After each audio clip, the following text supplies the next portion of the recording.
Welcome everyone to Color Commentary. We are your popper commentators, Michael Pedrick and Adrian Guarzales. How's it going, Adrian? Ha cha cha cha. Ooh, that's a new one. That's pretty good, Mike. How are you? It's pretty good. I was also unprepared for it. I was really expecting other noises that occurred during the pre-show, but here we are. Oh boy. I was gonna say blessed to have a quality show, but I see how it's going to be. All right, let's take care of upkeep stuff, and then we can move on to our discussion topic for the week. So first, we are brought to you, as every week, in part by Original Magic Art. Original Magic Art is a wonderful online store with all sorts of pieces of art from both the world at large and Magic's history.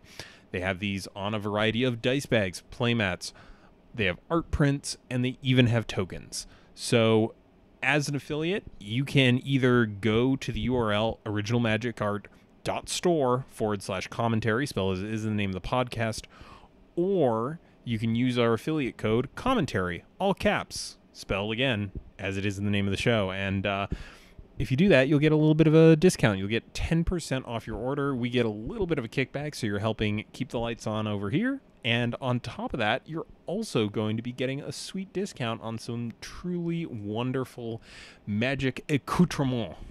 And once again, that code is commentary, all caps, in the name of this as it is spelled in the name of this show, or originalmagicart.store/commentary. What do you got for us, Adrian?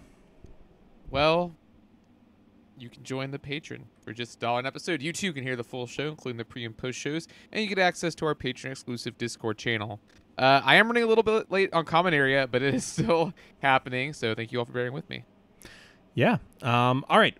So before we get into the main discussion topic for today, let's talk about a tweet that we forgot to talk about last week. So Ali Medwin, who, and I'd love to make sure I get this absolutely correct, is, I believe, let me pull it up here. Ali Medwin is a Wizards of the Coast employee, and she is the Magic Online Digital Product Manager, which means she's the head of the department. And Ali posted up the following poll to Twitter. Question for MitGo Pauper players: would you prefer to keep the Pauper League as a friendly, or do you believe it should be closed and rebuilt as competitive? I'd love to hear your thoughts as to why.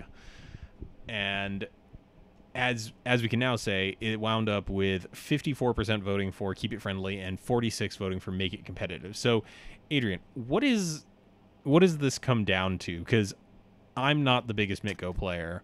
What's the difference here? Comes down to optics, Mike. No, kind of, but for real, really, the big difference in the competitive and the friendly leagues is the competitive leagues pay out more at the top. So, for example, and I'm spitballing numbers here. It's been a while since I played a friendly league, but basically, you get prizes back if you go, if you don't do very well. But at a competitive league, you make back your entry. You have to 3-2. I was going to say, I believe that I thought you did 3-2 in friendly as well to break even. To break even, but you get something back even if you don't do that well. Ah, gotcha. All right, so this would just change the prize support structure. Basically, it would result in people being incentivized to play high caliber decks because the odds of breaking even or getting ahead have been reduced slightly. So. Right. I guess where do you fall on this? Do you think one of these is better for Pauper as a whole? Because right now we've always had the friendly leagues. I think that friendly leagues are fine. To be honest with you, I really think that the type of the friendly league appeals more to who I think would want to play Pauper. Granted, 54-46. That's a pretty split vote. That's pretty even, honestly. I was going to say that's a little off from a coin flip. Yeah, the margin is not really that high. So I guess I might be wrong. I think by and large, the people, certainly the most vocal members of our community, would prefer the friendly leagues. And I think that the competitive leagues are a good idea. And I don't see a reason why we shouldn't try it. But my point of warning would be that I don't think a competitive league necessarily legitimizes the format, if that makes sense. Yeah, My it's metric kind for of a that would weird be thing. Like I think it sounds more official, but I'm not sure that competitive payout is going to be the thing that pushes people over the edge into trying Pauper. right. I think it would definitely help because I think there are some grinders who would play the format more if they could get more bang for their buck. People who are not already in the format, but I don't want to conflate a competitive Pauper League on Moto with a competitive REL tournament. Does that make sense? Yeah, I mean, obviously, besides the fact that a large scale tournament could have more than 5 rounds, and the obvious structuring differences between a league and a physical tournament, like those factors aside, there is a difference here, and I think I would be interested to see what changes if they went to a competitive league format, but I also think that it's working fine right now. I don't see like a big need for this change to occur. Right. It's not like when we were in that period before we had leagues, that like little interstitial period where leagues were happening but not for Pauper quite yet. So I don't know. I think this is one of those things where I would be interested to see it, but not at the cost of like people being disrupted for an experiment. I mean, Right. format is on shaky grounds at times, at best, and I don't want to ruin the good thing we have going on right now. Yeah, and I just don't really know what that would really bring to the table. I Pauper is still a pretty casual format, and I think having the friendly leagues incentivizes people who would rather play like that to play. Yeah.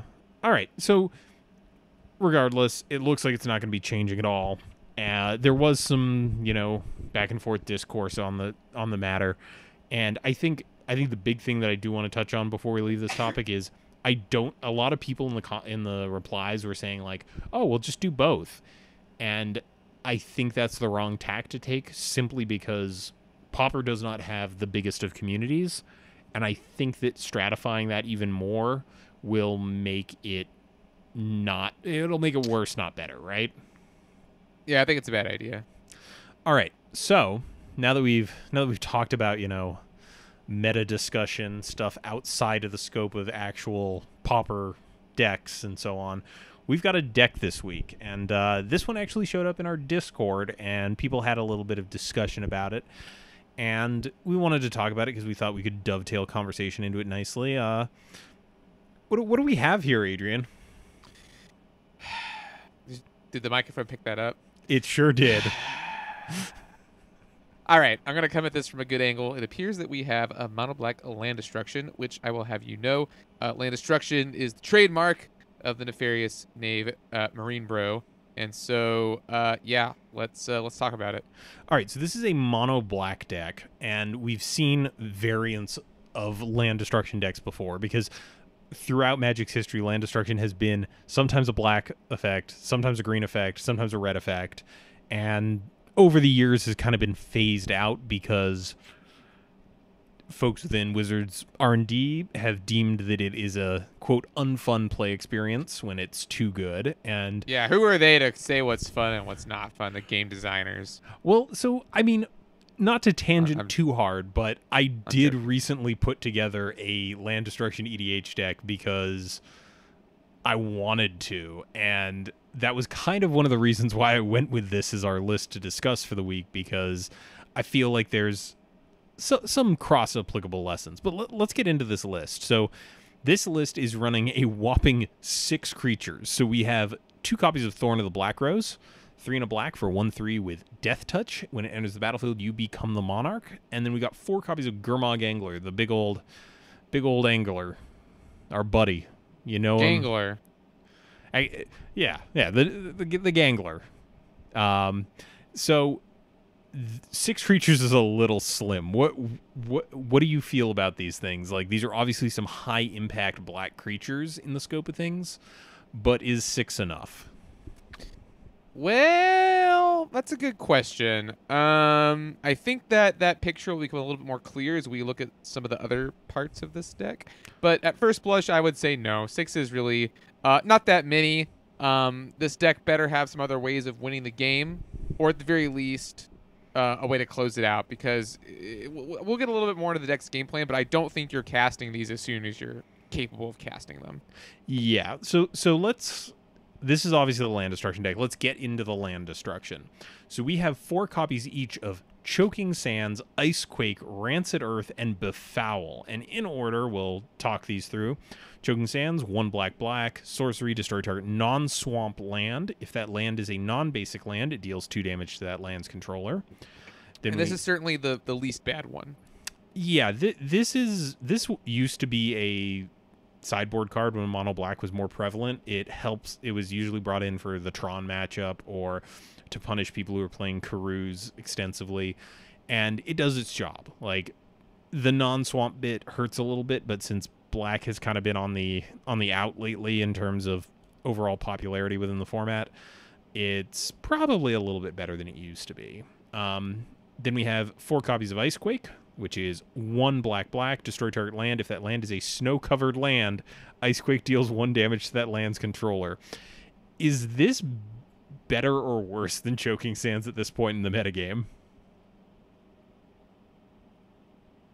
Huh. Because it does, like, people are actually playing Snowlands right now. Like, that is not just flavor text anymore. Pondering. I don't know. Non-basic. It has to be a non-basic for the other one to do 2 damage, right? Yeah, so the Snowlands don't count. The Snowlands are basics. In that case, I don't know. It's definitely worse against Tron, but yeah, it could have some relevance versus Is It Delver. It does also hit swamps for what it's worth. Like, it was also illustrated by your man Richard Kane Ferguson. Yeah, I actually really like the art on Icequake, but I think Icequake may potentially be better at this point just because it doesn't have the non-swamp text on it, and the damage was probably not 100% of the reason you were playing Choking Sands in the first place. I think it's mostly the fact that it's a 3-drop. Right. Then we have Rancid Earth, which is 1 black for a sorcery, destroy target land, and then it has Threshold. So if you have 7 or more cards in your graveyard, instead destroy that land, and Rancid Earth deals 1 damage to each creature and each player. So, shades of Pestilence combined with land destruction. All right. What's Befoul do? Befoul is, I think, actually the best land destruction this deck is playing. So Befoul is 2 black, so a little bit more expensive, but it's destroy target land or non-black creature. It can't be regenerated. I really like this for what it's worth. Yeah, it's modal removal, which is nice. And it's not that much more expensive than the other land destruction this deck is already running. So I don't mind this being here. And how am I powering out these ridiculous spells, Mike? Well, I'm glad you asked, because it's Dark Ritual. It's just good old-fashioned Dark Ritual. So I'm going turn 1, Swamp, Dark Ritual, Choking Sands. Potentially, yes. So I think that's one of those things where that could be a turn 1 play, though. If you're in game 2, I could imagine you holding off on that, especially if you know your opponent has better targets than the first land they played. For example, if you see that your opponent's a Tron deck game 1, game 2 you might hold on if they go tap land first turn to potentially get a little bit of extra value in terms of getting rid of their big mana stuff. Or if they're a deck that runs a decent amount of Karuz, you could probably justify hanging on just so you can really, really punish that choice. All right, so we've got the Dark Rituals. Now, these also power out Gurmag Angler. Right, because you've Dark Ritualed, you've cast a spell, and now suddenly you got 2 cards in the bin.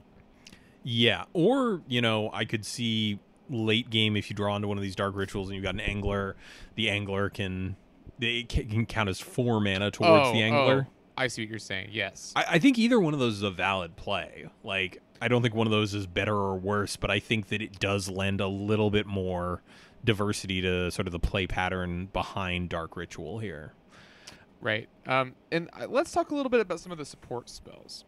4 copies of Chainer's Edict.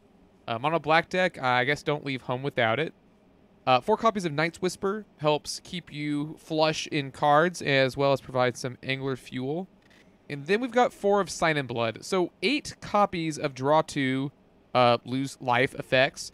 4 copies, essentially 8 copies actually of removal if you count Befoul. So the deck has some play to it. It has some just in terms of like raw card draw. It's got that in spades. Yeah, and it does also have a singleton copy of Corrupt, which is 5 and a black for sorcery. It deals damage equal to the number of swamps you control to a creature or player. You gain life equal to the damage dealt this way. And relevant, Lee, we are running 15 swamps. Yeah. So in terms, the land base is very simple here. So we have 1 Barrenmoor, the black cycling land. We have 4 peat bogs and 15 swamps. So peat bog, for those who are unaware, is part of a cycle from the much reviled Mercadian Masks. So peat bog is a land. It enters the battlefield tapped with 2 depletion counters on it, and you can tap it, remove a depletion counter from it, add 2 black mana to your mana pool. If there are no depletion counters on peat bog, sacrifice it. Not our Mike though. He loves Mercadian Masks.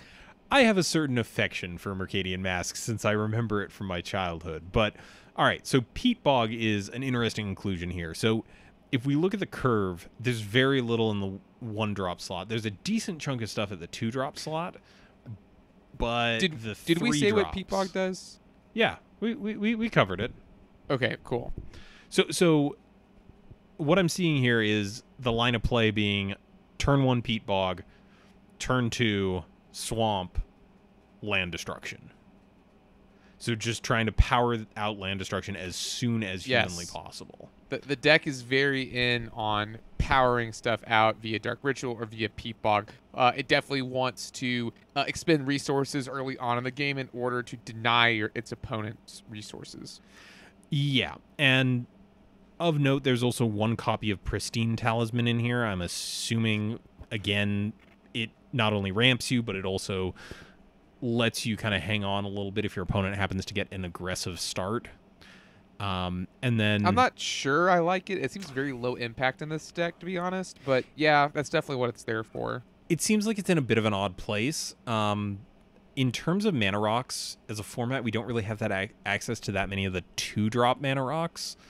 If we had access to, for example, I believe it's Charcoal Diamond, the 2 generic artifact ETB tapped, and it taps to add a black, I could maybe see an argument for that here, just in terms of it being a 2-mana rock.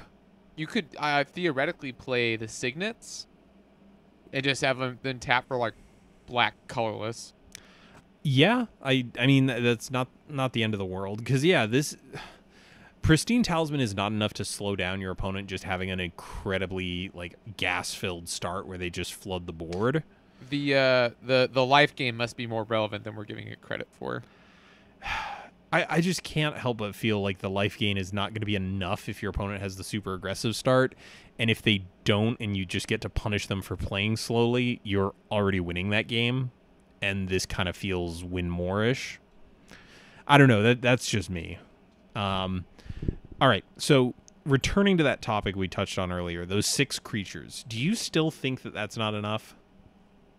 So the deck's game plan is to power out early land destruction to deny its opponent's resources, has removal to help deal with any opponent threats, and then looks to win the game by beating it with Gurmag Angler, or resolves a Thorn of the Black Rose so it can draw an extra card each turn until it can find a Gurmag Angler, or presumably the Corrupt. The Corrupt can at most dome the opponent for 15 damage.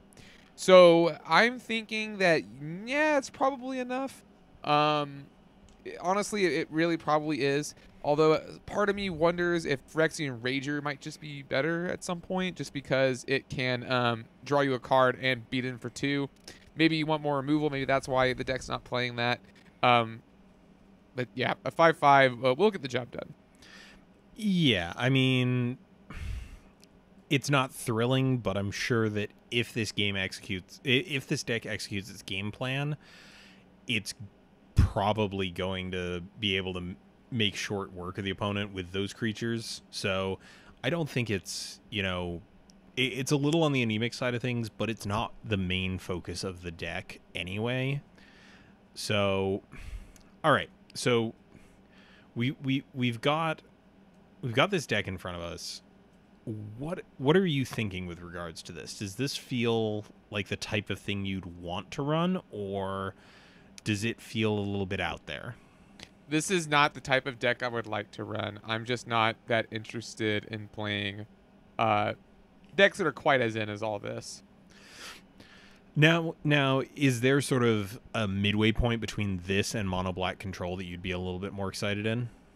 I think if it was playing some more of the draw type creatures, or maybe had some more types of recursion, then maybe. But it feels like either you're gonna nuke your opponent back to the Stone Age, or you're not gonna be able to do anything because your opponent's gonna counter your stuff.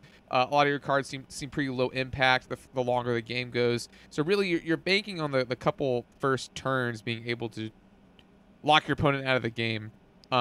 But you don't really have the aggressive creatures to really leverage that strategy like you could in, say, Legacy. Does that make sense? I mean, it also. So you mentioned Legacy. Are you kind of making the implicit comparison here to like the Black Pox deck? Yeah, and even that's a pretty grindy deck, honestly. But it's playing Sinkhole, right? Is it playing Sinkhole? No, it's playing like. Is it playing Sinkhole? I'm not even sure. But yeah, it's a grindy black deck that seeks to incrementally gain advantage over its opponent over the course of the game. But because it gets to play more powerful cards, it doesn't have to rely on Dark Ritual. It doesn't have to 2-for-1 itself. Yeah, and actually, I do want to briefly talk about this sideboard plan. So it's got some spicy picks for the sideboard. So least spicy of these is Kumbaj Witches, which is black for a 1/3. Yeah. That's there for Delver. It has to be, right? Yeah, it exists for Delver. So for those unaware, it taps to deal 1 damage to a target, and then your opponent gets to pick a target and deal 1 damage to it. So nothing in this deck actually dies to Kumbaj Witches, and on top of that, this thing is very good against Delver, and you can stick it turn 2 almost guaranteed. Like, if you've got the all Peat Bog Barrenmore hand, it's... Actually, even that, because the Peat Bog's gonna get you there. There's no hand that has 2 lands that can't cast this turn 2, which I like. Then we've got 1 copy of Eternal Thirst. Are you familiar with this thing? Tell me about it, Mike. So Eternal Thirst is 1 and a black for an enchantment aura, enchant creature. Enchanted creature has lifelink, and whenever a creature an opponent controls dies, put a +1/+1 counter on this creature. So those threats we were talking about earlier get a little bit better when they start growing every time something dies. The catch here is, if this deck executes on its game plan, isn't your opponent just not playing any creatures? Yeah. If everything goes perfectly according to plan, your opponent never plays anything the entire game. Yeah, it feels a little funky here. It kind of feels a little at odds with itself. I guess like it can make something real big. Also, the lifelink is not irrelevant. Like this against burn on an angler, they're done. They're not gonna win that game, I don't think. Yeah, 5 life a turn. That's a tall order for that deck to fight through. Next, here's the spice. Here's the aforementioned spice, and this is, you know, not your salt and pepper type of spice here. This is Shade's Form. Shade's Form is 1 black for an aura. Enchant creature. Enchanted creature has black. This creature gets +1/+1 until end of turn. And when enchanted creature is put into a graveyard, return that creature to play under your control. Adrian, your thoughts? What? I don't say that one more time. All right, 1 black. Enchant creature. Enchanted creature. You can pay a black to pump it +1/+1, so it turns it into a shade. Yeah, it makes sense. And then when enchanted creature is put into a graveyard, return that creature to play under your control. I guess it's good with Thorn of the Black Rose? Question mark. Well, so the wording on that second ability, I think, is what's important, and I think it's why it's here. So when enchanted creature is put into a graveyard, return it to play under your control. A graveyard, your control. Are we sure that's not errated? I am definite that this has not been errated because, you know me, I love my common trash. And yes, if you Shades Form something that you don't control, I am nigh on positive that you will get it when it dies. So, what are the practical applications of this, Mike? I mean, if your opponent sticks some early threat, like you could Shades form it and hope to kill it on the next turn and just kind of use that as a win con. Or you can just strap this onto a Gurmag Angler and just go to town. Like, just pay all the black mana you can into this. Like, I don't know, after you've cast this, you're probably on like 4 lands. You've got a creature that it's on, and you just go, all right, I guess this ritual in my hand's useless. Blast you for 6 extra damage. It kind of turns any of your creatures into like a pseudo fireball effect, is what I'm getting at. Right. And speaking of fireballs, there's also 3 copies of Pestilence in the board. I'm not sure how much of a fan I am of Pestilence in a deck with 6 creatures in it. I feel like you're getting maybe a turn out of this. It also feels like that's also here for Delver, perhaps Elves. I would say definitely Elves. I do agree that it does seem a little out of place, because if you power out a Pestilence and you kill a 1 creature, what did you really do? So I do agree with you on that angle, but I'm curious if if this deck also tries to play a longer game when it brings a card like this in, where it's really trying to resolve the Angler first before it can play the Pestilence. Yeah, I mean, once you resolve that, you're going to be able to activate Pestilence to kill most creatures in the format. The only thing that's going to die after your Gurmag Angler is another Gurmag Angler or Ulamog's Crusher, really. I do agree that it seems an odd choice. Yeah, I would this be better as Shrivel? I was just wondering that, because if you have to do it in a way where you have to answer Elves, then yeah, you might as well just have Shrivel, because it costs less mana. You know, to do the same effect with against an Elves deck, you would need 5. So if you're just looking for a one-time deal, Shrivel is definitely better. Also, if this is coming in against Elves, I feel like that's a deck that I actually. But also, you should use Nausea because of the art, because fairy farts. I know your opinion on this. Because fairy toots. So actually, this is an interesting thing here. So against Elves, what do you think that matchup plays out like? Because this deck's goal is to blow up lands. Elves historically runs a almost insanely low land count. I imagine it's not good. And I'll tell you why. Land of War Elves, Kyrian Ranger. Tap Elf, add G to your mana pool. It doesn't seem very strong against a deck that goes turn 1 Land of War Elves. I had also forgotten about Ranger. Kyrian Ranger is uniquely punishing to this deck. Right, and the same could be said for Gush, because if they try and blow up your land, you just gush them back to your hand. You know, that's obviously not the time you want to play Gush, but I would do it. So maybe Pestilence is here and you pull out some of the land destruction. I think that might be its game plan versus Elves, and I don't mind that as much, because it is a little bit more quote unquote modal than something like Shrivel, because Elves does play non-1/1s. Right. The ones that, so it has Timberwatch, which is a 1/2. You basically have to counter it the turn it comes down, or I maybe even have a Chainers for it. Or the other big problem is if they manage to resolve a Elvish Vanguard that you just can't answer. Well, so the next card in the sideboard does help that out a little bit. We've got 3 copies of Snuff Out. 3 and a black. Again, a mana cost rarely paid. It's an instant. If you control a swamp, you may pay 4 life instead of paying its mana cost, and destroy target non-black creature can't be regenerated. So this is a good way for it to answer large threats that aren't named Gurmag Angler, or just answer something that needs to be answered right away. I feel like this is just almost always included in the sideboard of mono black decks in some quantity, just because it turns out free spells are still good. Yeah, of course. And the life doesn't really matter. I mean, if you're executing on game plan and your opponent's having a hard time getting lands in play so that they can resolve spells, Snuff Out feels like a pretty solid follow-up. And then finally, we do have a little bit more life gain in the form of 3 copies of Tendrils of Corruption, which is 3 and a black for an instant. It deals X damage to target creature. You gain X life, where X is the number of swamps you control. So this is removal and also helps pad your life total. It's interesting that we get all this targeted removal out of the sideboard. I mean, right? It's a little interesting to me, but it does mean that you're not stuck with dead cards game 1 against hexproof threats.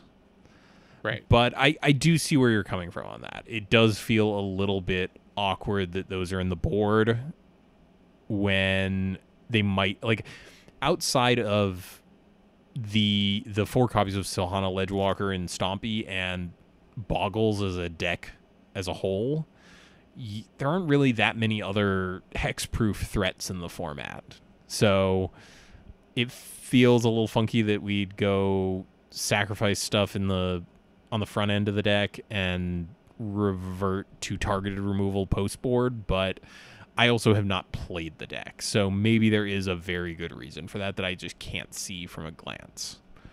All right, so after discussing the sideboard, does this feel better, worse? How do you think that this helps sort of shore up some of its perhaps questionable matchups? I think that it does a pretty good job. I imagine the nightmare scenario for this deck is you Dark Ritual something, it gets countered, and then you just have they play a creature and you have no follow-up play. Like, they have the creature, and that's just going to be that. So I do like the addition of cards like Snuff Out in the board, which don't require you, which are not really a combo with Peat Bog, but they don't require you to have out a ton of mana. You just need 1 swamp. Tendrils of Corruption seems worse in that regard, where you do actually need a large number of swamps for it to be good.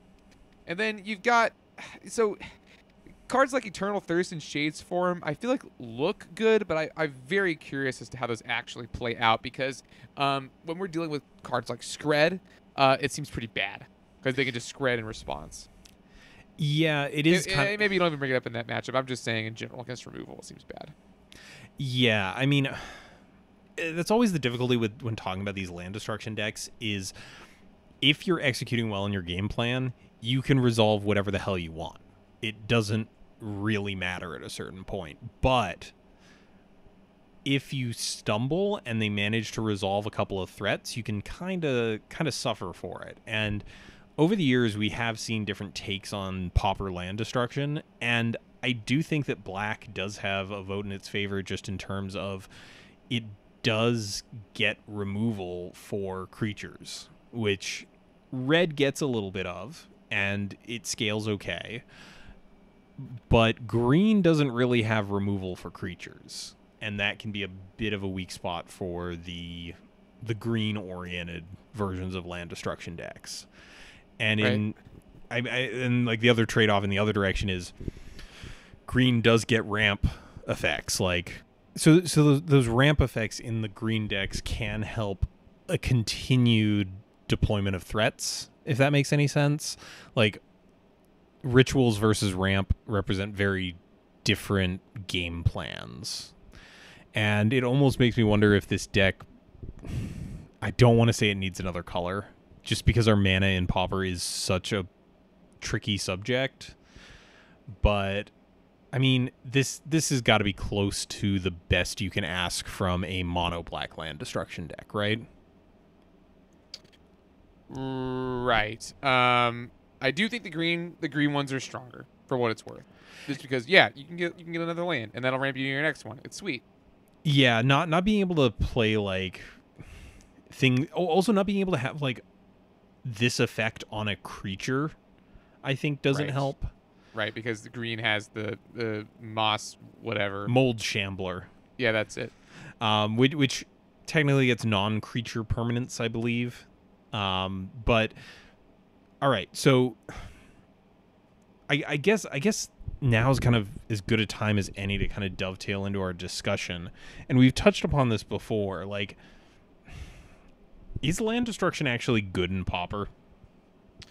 I'm thinking no. I think that the green-based decks are as good as we're going to get, but what makes land destruction good in other formats? Is it necessarily the fact that they have access to Stone Rain? Because we have Stone Rain. Is it their access to Sinkhole? We have Sinkhole. Is it Wasteland and Ghost Quarter? I don't know, because those are really more utility lands that are useful for like spot removal on a land, so to speak. So I would argue that the best land destruction card ever is Blood Moon. And because we're a format that even if we had Blood Moon, it wouldn't be very good. I think that really limits what we can do. So I think another thing that this format has to contend with is the aggressive decks in our format really can operate on 1 to 2 lands. And I think that in the long run, that limits how effective land destruction can be, because there are decks that can pull out a win just by having a land stick around for a couple of turns. And this deck is not all land destruction. So there could be hands where your opponent just kind of ekes out enough value by the time you find the land destruction spell that they've already established a board presence that, you know, if you don't draw into one of your pieces of removal or a threat quickly enough, can present a real problem for you. Right. And I think another thing that Pauper is missing is, again, as always, 2-for-1s. There's no way to kind of pull ahead. You're always 1-for-1ing, and while yes, lands are a more valuable resource in some matchups than cards in hand, you're never really kind of getting that equity there. You're never going, all right, well, I'm ahead on board, so we're going to Armageddon, and I think I should be able to secure this win. So I think that's a large part of it. And so I mentioned earlier towards the top of the show, I'd put together a land destruction deck in EDH, and for those unfamiliar with Commander, I put together Zozu the Punisher, who is an Ankh of Mishra on a body. So whenever a land enters the battlefield, it deals 2 damage to that land's controller. And the reason why it works as a deck is not only is it aiming to deny my opponent resources, it's also planning to punish them for getting those resources again. So I think the big thing here is your opponent can just keep drawing lands. It's kind of like how you're not going to win a game with a deck that's 20 lands, a pile of removal, and then like 2 threats very frequently, because the clock exists and that's going to punish you, but it just, if it's all answers and no punch afterwards, sometimes you're just going to struggle to actually win the game so much as not letting your opponent play, if that makes sense. It's kind of the whole like hard control thing where you remove all these threats, you remove all your opponent's access to card advantage, but at the end of the day, you still actually you can't just not lose a game of Magic sometimes. Sometimes you have to actually proactively win. And I think at the end of the day, that's what decks like this kind of suffer from. Is we talked about elves. Like if your elf opponent, even if you manage to turn to a land destruction spell, if your opponent goes like a couple of Llanowar elf variants into one another, outside of drawing into Pestilence, I'm not sure how this deck can win that game. Could we also make a comparison to maybe like a mono black discard deck, which after the opponent is top decking, your discard spells are just useless for the rest of the game? I think that's valid. You've played more Modern than I have, and I'm pretty sure that 8-Rack is still not considered a great deck, right? I haven't played Modern in a long time, but I was never afraid of 8-Rack back in my day. Yeah, I mean, I think that's an apt comparison, because even if you discard everything out of your opponent's hand, and in decks like 8-Rack, you do have ways to punish your opponent for having no cards in hand, but there is always just the chance that they draw into something that helps them pull out of that mess.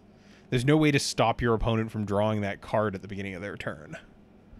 Right. And I think it does help your odds. You know, if your opponent's just not drawing lands for a while, it does put them in a bit of a quandary, in that they're not going to be doing much of anything, but it doesn't actually win you the game.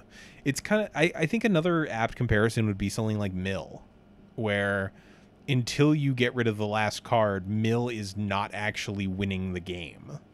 You're just, again, your opponent's not seeing those cards. Slow burn deck. A very slow burn deck, but like burn can be aided a little bit more by your opponent. I don't know. It's just this kind of falls into that chunk of fringe strategies within Pauper, which when they work, they feel ridiculous, and when they don't, they just do powerful nothing. Like I've played Turbo Fog in Pauper, and when that deck is firing on all cylinders, it feels great. Like your opponent's never attacking, you're just sitting there drawing a bunch of cards, they're getting milled, life seems great.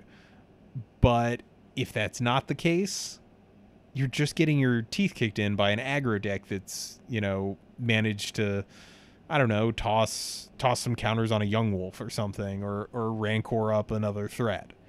So I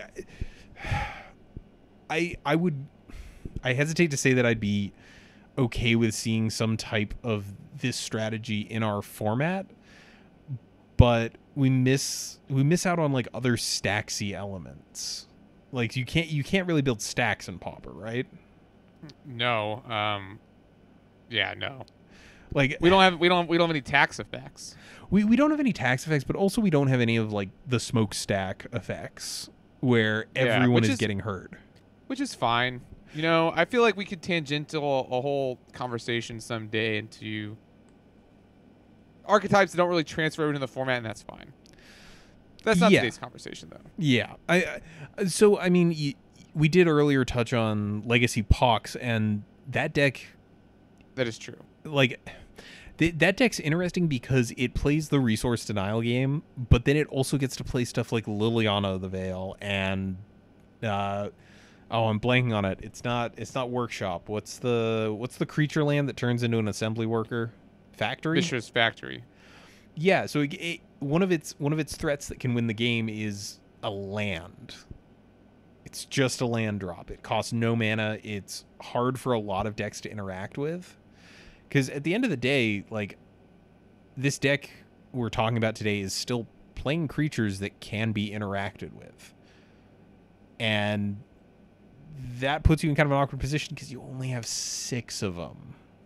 So if those 6 creatures get removed, however they get removed, this deck really can't win the game. It can, again, try to stop the opponent from winning as well, but that's kind of your all-in game plan there. So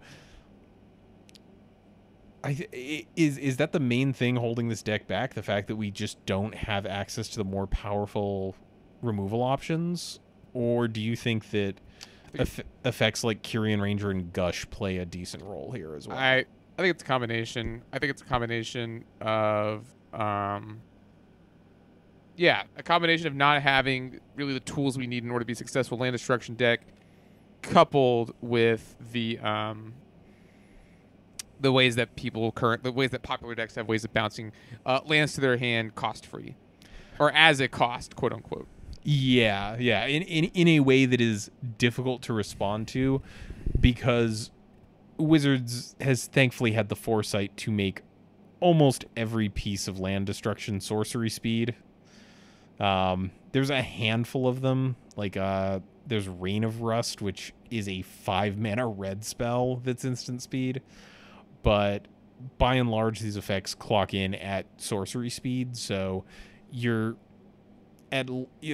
very few play patterns where... Actually, no, wait. It says a cost, so they can't even respond to it. Jeez. Yeah, there's no way to get your opponent on trying to Gush in response to your land destruction. There's no way. So it's just... I see people, and I see them wanting to do these decks and wanting to build and design this type of strategy, but I just think it's not there, and I think with New World Order, it's never going to get there. Like, what's the most recent land destruction spell that we've seen? The most recent land destruction spell we've seen? Yeah, I'd love to hear what your guess is. I don't even know, to be honest with you. Like, I know neither of us plays standard, but is it a reprint of Stone Rain? Well, we got Pillage recently. Here we go. No, that pillage is an old card, even though it was a Yeah, reprint, I guess. it is a standard reprint. legal in a standard legal set. What's the most recent?